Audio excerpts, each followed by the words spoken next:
Hi, this is Taramis, and in this video I'm going to talk about how I used a short story to do world building about the morals and ethics in a society in one of my story worlds. In earlier videos in this series I talked about my Nordic setting, which is the location of the Duchy of Nim. Well, meanwhile, halfway around the globe from there is an island nation called Kowloon, which is a Asian-influenced samurai ethic sort of place, akin to our Japan, but not really our Japan at all. And it has its own mores and ethics going on in that area that are really peculiar to that culture. Now, when we write role-playing games and do world building for that kind of thing, sometimes it's very difficult to convey the cultural flavor of a place when it's different from what we all know routinely in our everyday life.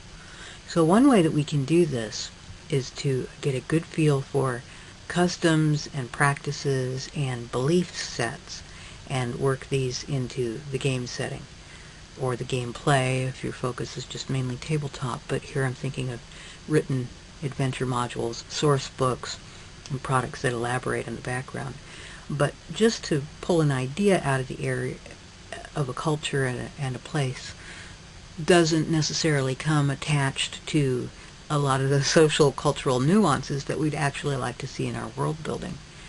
So one way to do this is to explore that setting with fiction. Short stories lend themselves to it quickly and easily. And I did that with a story set in Kowloon. Actually, I have an entire novel duology set there called Dragon Sword. But in Dragon Sword, in the course of the tale, I take time out for one of the characters to tell a group of children a ghost story.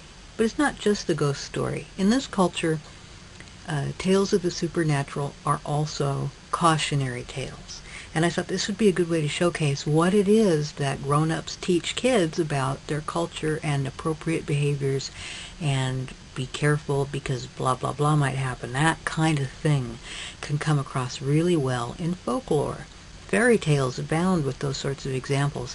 If you read the Brothers Grimm in the unedited version, or in the original German, if you can do that, you will see there are a lot of tales with very unhappy endings.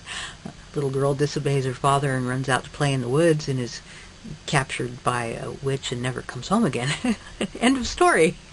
Things like that are cautionary tales saying, well, you know, be careful of the wilderness, be careful of strangers, and so on and so forth. So looking at my setting of Kowloon, I had a set of cautions that I wanted to convey.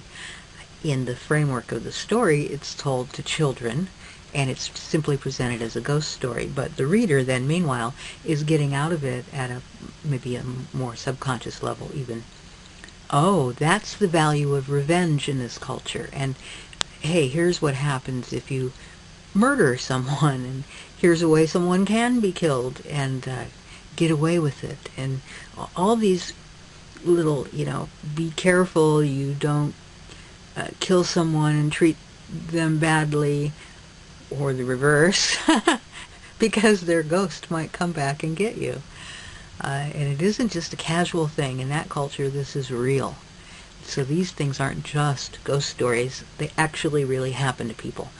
And that's where there's a good springboard for my RPG setting. Then these become adventures and things that player characters can actually interface with and encounter on their own. So all of this is presented in my short story, Li Wan's Revenge. That's the background for what I wanted to present in it and capture. The cautionary tale with an overlay of morals and ethics, and hopefully presented in an entertaining package, because at its heart, it's the story of a vengeful ghost, and that's nothing but fun any way you slice it. So I hope you like the story, and this is Taramis signing off. Next time I'll talk about something else.